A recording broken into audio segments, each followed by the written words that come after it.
ৰাইজৰ দলৰ সহযোগত কংগ্ৰেছৰ দখলত গ'ল নিজধিং আঞ্চলিক পঞ্চায়ত। সভানেত্ৰী হিচাপে নিৰ্বাচিত হ'ল ৪৬ নং মৈৰাধোজ গাঁও পঞ্চায়তৰ আঞ্চলিক সদস্যা তছলিমা আক্তাৰা।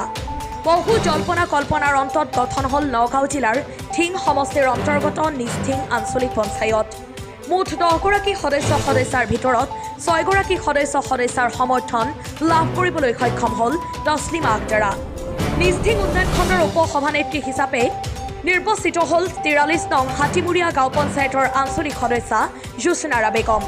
মুঠ 10গৰাকী সদস্যাৰে গঠিত নিজধিং উন্নয়ন খণ্ডৰ ভিতৰত 8গৰাকী সদস্যা জয়ী হৈ অহাৰ পিছতো কংগ্ৰেছ দলৰ আভ্যন্তৰীণ অন্তঃকন্দলৰ বাবে ৰাইজৰ দলৰ দখললৈ গ'ল উপ সভাপতিৰ আসনখন।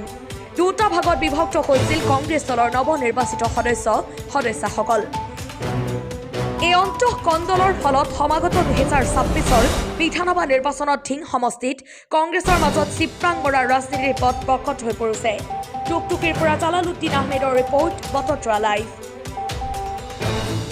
জিন্দাবাদ জিন্দাবাদ জিন্দাবাদ দুষ্টারা গাতুন জিন্দাবাদ জিন্দাবাদ জিন্দাবাদ মানুষ কম হচ্ছে আর লাভ এই যে আলম এই না এই না ভিতর লইছে বড় লইছে এক লগে আঞ্চলিক পঞ্চায়তৰ কাৰ্যালয়ৰ সভানেত্ৰী হৈছোঁ।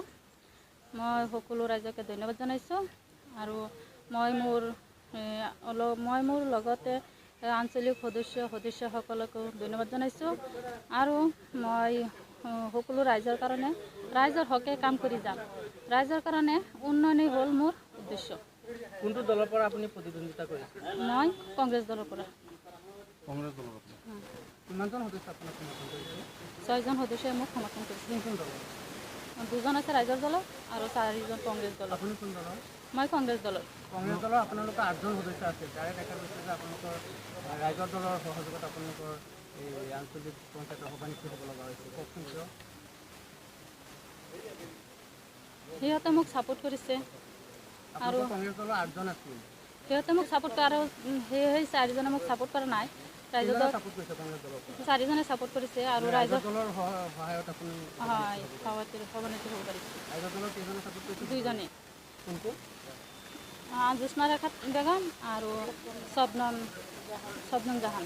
যিহেতু ৰাইজৰ দলৰ সহায় লৈ আপুনি নিৰ্বাচিত হৈছে এই সময়ত তেখেতসকলক কি কৰিব? তেখেতসকলক ধন্যবাদ জনাইছোঁ। তেখেতসকলৰ সহায়ৰ কাৰণে মই সভানেত্ৰী হ'ব পাৰিছোঁ। তেখেতসকলক ধন্যবাদ জনাইছোঁ।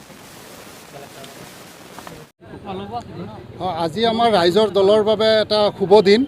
আজি আমি প্ৰথমবাৰৰ বাবে আমি পঞ্চায়ত নিৰ্বাচনত অৱতীৰ্ণ হৈ খুব কম সংখ্যক, আপোনালোকে জানে, কম সংখ্যক আসনত আমি প্ৰাৰ্থিত্ব প্ৰদান কৰিছিলোঁ।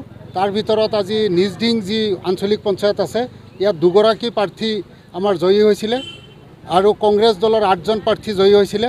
কিন্তু কংগ্ৰেছৰ লবিকেন্দ্ৰিক ৰাজনীতিৰ পৰিণতিত আমাৰ ৰাইজৰ দলৰ 2জনৰ সমৰ্থনত আজি আঞ্চলিক পঞ্চায়ত গঠন হয় আৰু এই আঞ্চলিক পঞ্চায়ত গঠনত মৈৰাধোজৰ আঞ্চলিক সদস্যজনক সভানেত্ৰী হিচাপে নিৰ্বাচিত কৰে আৰু আমাৰ ৰাইজৰ দলৰ হাতীমুৰীয়া গাঁও পঞ্চায়তৰ আঞ্চলিক সদস্যা জোছনাৰা বেগমক উপ সভানেত্ৰী হিচাপে নিৰ্বাচিত কৰে আৰু 2গৰাকীকে শুভেচ্ছা জ্ঞাপন কৰিছোঁ।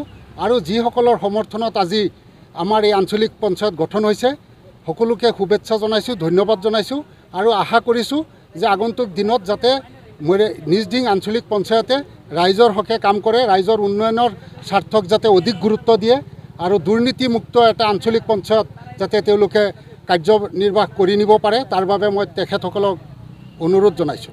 এই স্বৈৰাচাৰী বিজেপি চৰকাৰক শাসনৰ গাদীৰ পৰা আঁতৰাবৰ কাৰণে আমি বিৰোধী একলগ হ'বই লাগিব। ইয়াৰ বিকল্প কোনো ৰাস্তা নাই।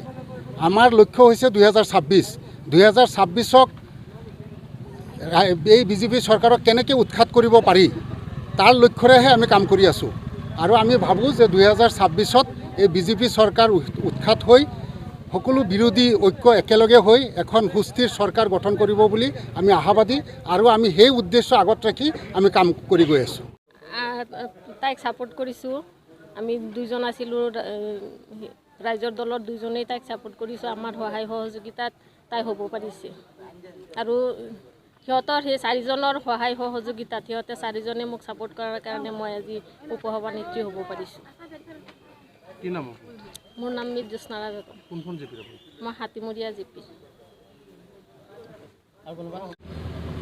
ৰাইজৰ দলৰ সমৰ্থিত আজি কংগ্ৰেছ দলৰ সভানেত্ৰী হৈছে নিৰ্দিং আঞ্চলিক পঞ্চায়তৰ আৰু আমাৰ ৰাইজৰ দলৰ পৰা সভানেত্ৰী হৈছে। তাৰ কাৰণে মই সভানেত্ৰী আৰু উপসভানেত্ৰীক ধন্যবাদ জ্ঞাপন কৰিছোঁ। আৰু আগন্তুক দিনত আমাৰ ৰাইজৰ দল আৰু কংগ্ৰেছ দলে মিলি আমাৰ যিটো নিৰ্দিং আঞ্চলিক পঞ্চায়ত আছে এই ব্লকৰ অন্তৰ্গত যিমান পঞ্চায়ত আছে তেওঁলোকৰ উন্নয়নৰ কাম সমভাৱে কৰি যাব বুলি মই আশা কৰিছোঁ। আৰু ইয়াত কোনো দুৰ্নীতিৰ প্ৰশ্ৰয় নহয় আৰু তেওঁলোকে মানুহৰ উন্নয়নৰ কাৰণে কাম কৰি যাব। কথা দিছে, প্ৰেছিডেণ্টেও কথা দিছে, ভাইচ প্ৰেছিডেণ্টেও কথা দিছে যে আমি উন্নয়ন প্ৰথম কথা হ'ব, আমাৰ উন্নয়ন শেষ কথা হ'ব উন্নয়ন, ইয়াত কোনো কম্প্ৰমাইজ কৰা নহয়। দেখা গৈছে যে কংগ্ৰেছৰ যিকেইজন আঞ্চলিক সদস্য আছে দুটা ভাগত বিভক্ত হৈছে। ৰাইজৰ দলৰ সহায়ত পঞ্চায়তৰ আঞ্চলিক পঞ্চায়তৰ সভানেত্ৰী নিৰ্বাচন কৰিব লগা হৈছে। এইটো কংগ্ৰেছ দলৰ নেতৃত্বৰ দুৰ্বলতা। আমি ক'ম যে এইটো কংগ্ৰেছ দলৰ নেতৃত্বৰ দুৰ্বলতা। 8জন থকাৰ পিছতো তেওঁলোকে নিজাববীয়াকৈ মানে সভানেত্ৰী বা আমাৰ উপসভানেত্ৰী বনাব পৰা নাই। তেওঁলোকৰ নেতৃত্বৰ দুৰ্বলতা। কংগ্ৰেছ দলে ভাগ হৈ গ'ল। তাৰপিছত আমাৰ সহায় লৈ, ৰাইজৰ দলৰ সহায় লৈ ইয়াত নিৰ্দিং যিটো আঞ্চলিক এইটো গঠন কৰা হ'ল আমাৰ ৰাইজৰ দলৰ সমৰ্থনত। এই যি মিত্ৰতা আপোনালোকৰ দলীয়ভাৱে হৈছে নে ব্যক্তিগতভাৱে? না, এইটো মিত্ৰতা আমাৰ আঞ্চলিক পঞ্চায়তৰ ক্ষেত্ৰত ব্যক্তিগতভাৱে হৈছে, দলীয়ভাৱে নহয়। আপুনি যদি লাহৰীঘাট চায় তেতিয়াহ'লে চাব লাহৰীঘাট আমাৰ ৰাইজৰ দলৰ এজন আছে, তেওঁৰ সমৰ্থনত লাহৰীঘাটৰ আঞ্চলিক পঞ্চায়তৰ সভাপতি হৈছে। আপুনি যদি ঢিং মানে বটদ্ৰৱা চায় তাতো ৰাইজৰ দলৰ ঢিংটো যিটো সেইটো আমাৰ এজন আছে ৰাইজৰ দলৰ আঞ্চলিক সদস্য, তেওঁৰ সমৰ্থনত তাত সভাপতি উপসভানেত্ৰী হৈছে।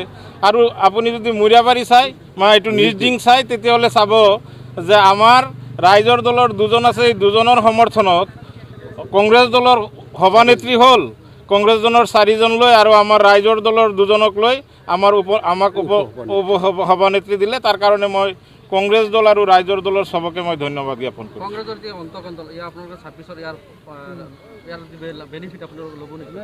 নাই, সেইবিলাকৰ বিষয়ে আমি ক'ব নাজানো, কিন্তু আমি আশা কৰোঁ যে বিজেপি চৰকাৰক হৰুৱাবৰ কাৰণে যিটো হিটলাৰী শাসন চলাইছে তাৰ কাৰণে কংগ্ৰেছে নিশ্চয় প্ৰত্যেকটা বিৰোধী দলক লৈ এটা ঐক্যমঞ্চ কৰিব আৰু আমি 26ত বিজেপিৰ বিৰুদ্ধে একলগ হৈ আমি যুঁজিম।